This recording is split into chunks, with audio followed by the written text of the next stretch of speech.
do kthehen prapë në planin ndërkombëtar. Po Ogertën, kandidatën e PD, si e shikon, si pa ngjyrë ende nuk po shfaqet, domethënë del më tepër Belinda Balluku që bën shumë nuk po shfaqet. Ajo një gjë tani, unë nuk e njoh shumë atë, nuk e njoh shumë punën e saj, por ky djali në intervistë dje dha shprehjen më interesante. Ajo tha gjithë jetën e saj, tha ja ka kushtu të punoj për Ramën. Domethënë, unë shumë e njoh, nuk më ka bëu përshtypje shumë si figurë, nuk e njoh mirë, nuk e di se sa e aftësh. Jo, në fakt kështu është.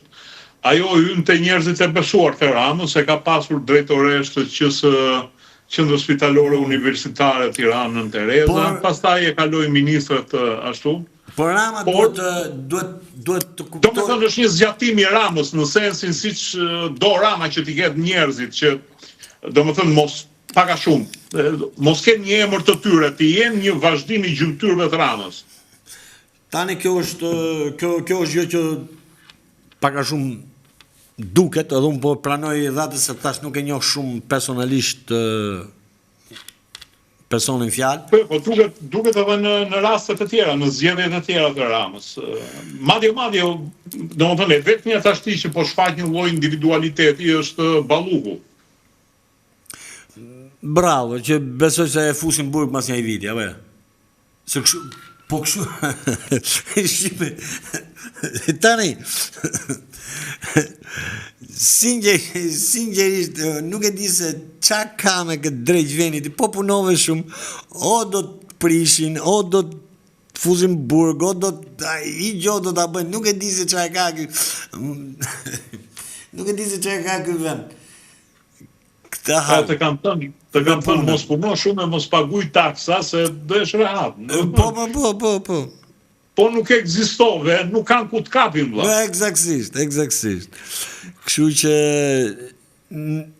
më vjen një gjë që Tirana dhe Rama vet ka nevojë për zgjim, sepse është një moment që unë vërtet do të dëshiroja që ai ta kishte mundësinë të merrte një muaj pushim.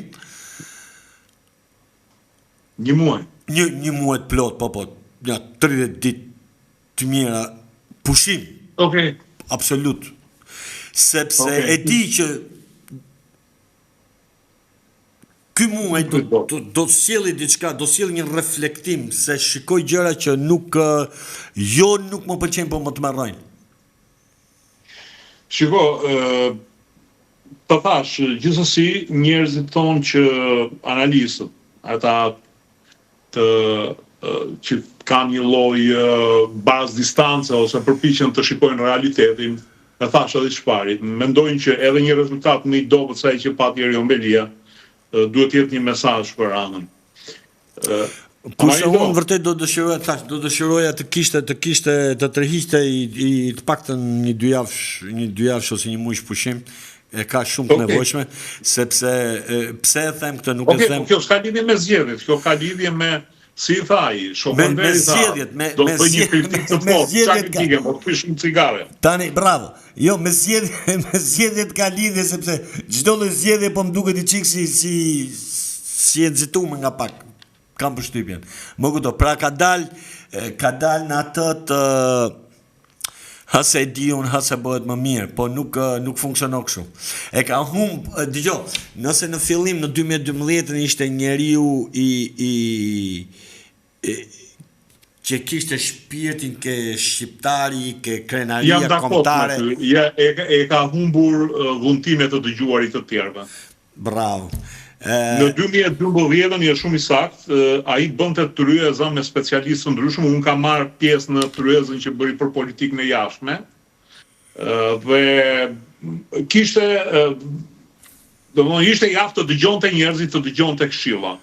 Pastaj me kalimin e viteve ka ndodhur një lloj izolimi i tij dhe ndodha ajo që punon me 2-3 veta.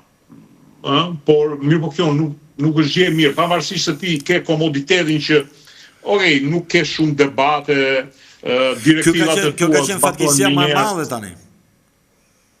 Por përplasja e mendimeve ka të jep produktin më të mirë. Është shumë e drejtë, po në fakt ky nuk është faji Ramës, ë? Kemi korrekt, ky nuk është faji Ramës. Këto lloj si mund të them shkalle ku ai ndodhet tani, që e shpjegove shumë bukur ti, këtë ta japin rrethanat. Po të shikosh për shembull është një PD që nuk është një PD që s'nxjerr dot as një përfaqësues për Tiranën. Nuk nxjerr dot. Domethënë, çfarë thot PD-ja me këtë? Thot un kam dështu. I kam grejt durët. Tashti si të arrejnë popullin, po morin këtë. Do më dhëna i shkretin vetë, dhe unë thash, sepse unë gjithë më një benefit of doubt, pra një farmase e inkurajoj që të fitoj, dhe këtu paka shumë e thashtë, pavarësi se nuk është my cup of tea, ku i thonë muhabeti, nuk e shoh atë sparkun për të ndryshu frymën e Tiranës. Shoh shumë populizëm, pra pash paka shumë, si ta thash, një Adriatik Lapaj të interpretuar keq. Adriatiku ka interpretim më original të asaj. Këtë pa shumë. Po që thonë që është qunë i mirë, është qunë shumë i mirë, po nuk e pash atë spark që të ngrej në krah, se që ose do ngresh në krah Tiranën, ke ngrej në krah Shqipërinë, ha? Absolutisht po. Sidomos në këto përmasa që ka Tirana, si fuqi ekonomike, më e rëndë është Tirana se Shqipëria, se është metropol. I ke gjithë lloj të problemeve. Absolutisht po. Pra, Ama i do.